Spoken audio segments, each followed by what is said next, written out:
सोचा है कोई कविता ऐसी भी हो सकती है जो किसी पेंटिंग जैसी दिखे, जहां शब्द मानो रंगों की तरह घुले मिले हों? आज हम आधुनिक हिंदी कविता के एक ऐसे ही जादूगर की बात करने वाले हैं, शमशेर बहादुर सिंह। लोग उन्हें यूं ही कवियों का कवि नहीं कहते थे। शमशेर की दुनिया को समझना है ना, तो उनके शब्दों से बेहतर कोई रास्ता नहीं। अब ये देखिए, ये सिर्फ एक लाइन नहीं है, ये एक बहुत गहरा सवाल है, अस्तित्व की परतें टटोलता हुआ। और सच कहूँ तो यही खोज, यही रहस्य उनकी पूरी पोएट्री का, मतलब उनकी पूरी कविता का एक तरह से मूल स्वर है। तो सवाल उठता है कि एक कवि बनता कैसे है? शमशेर के लिए इसका जवाब भाषाओं के संगम और बहुत गहरे निजी दुखों में छिपा था। आइए उनकी जड़ों को थोड़ा और करीब से समझते हैं। शमशेर की कहानी का दोहरापन तो जैसे उनके जन्म के साथ ही शुरू हो गया था। पैदा हुए देहरादून में, शुरुआती पढ़ाई हुई उर्दू में, लेकिन हिंदी के संस्कार उन्हें मिले अपनी माँ से, जो भागवत पाठ करती थी। और बस यहीं से उनके अंदर दो भाषाओं का वो संगम शुरू हुआ, जो आगे चलकर उनकी कविता की सबसे बड़ी पहचान बनने वाला था। देखिए, उनकी कविताओं में जो एक गहराई मिलती है ना, वो सिर्फ कल्पना की उड़ान नहीं थी। जब वो महज 8 या 9 साल के थे तो उनकी माँ का देहांत हो गया, और फिर 1935 में उनकी पत्नी धर्मवती की भी टीबी से मृत्यु हो गई। इन त्रासदियों ने, कह सकते हैं, उनके अंदर भावनाओं का एक ऐसा समंदर भर दिया जो जिंदगी भर उनकी कविताओं में लहरें बनकर उठता रहा। तो एक तरफ तो इलाहाबाद यूनिवर्सिटी जैसे बड़े संस्थान से उनकी पढ़ाई लिखाई चल रही थी, हाई स्कूल, इंटर, फिर बीए किया।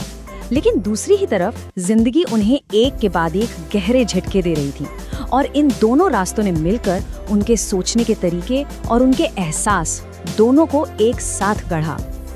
लेकिन शमशेर की कहानी में और बड़ा दिलचस्प मोड़ है। वो सिर्फ कलम के जादूगर नहीं थे, बल्कि कूची यानी पेंटिंग ब्रश के भी उस्ताद थे। सोचिए, एक कवि जो चित्रकार भी था, और ये दोनों कलाएं उनके अंदर हमेशा एक दूसरे से बातें करती थी।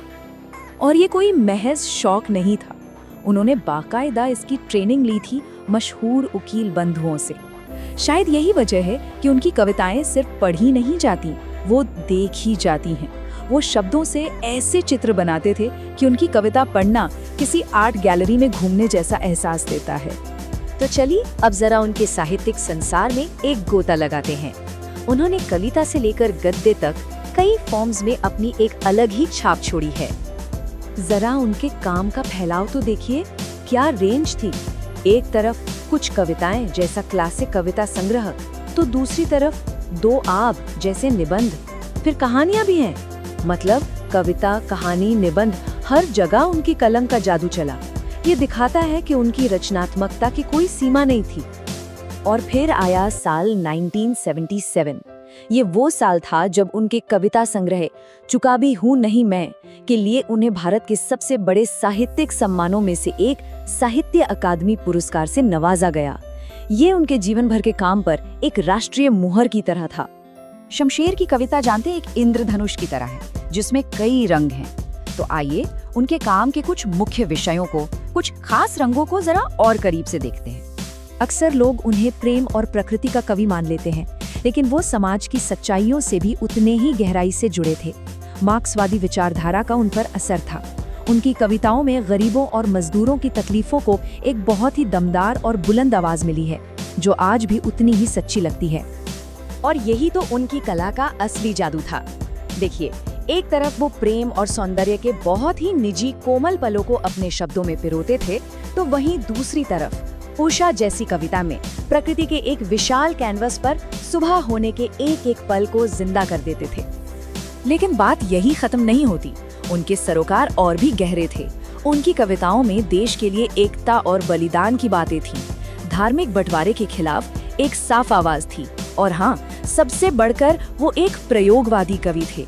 वो हमेशा कुछ नया करने की कोशिश करते थे, कला की सीमाओं को लगातार तोड़ते रहते थे।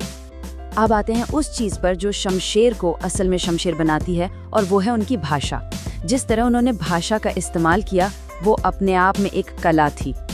उनकी भाषा में भी वही कमाल का दोहरापन है जो उनकी पूरी जिंदगी में दिखता है। कभी उनकी कविताएं एकदम सीधी सरल लगती हैं, और कभी इतनी उलझी हुई, इतनी परतदार कि उन्हें समझने के लिए मेहनत करनी पड़ती है। और इस सब के ऊपर उर्दू की एक मीठी चाशनी चढ़ी होती है जो उनकी भाषा को एक अलग ही जायका देती है। उनका शब्दों का खजाना तो बस कमाल का था। वो एक जौहरी की तरह थे।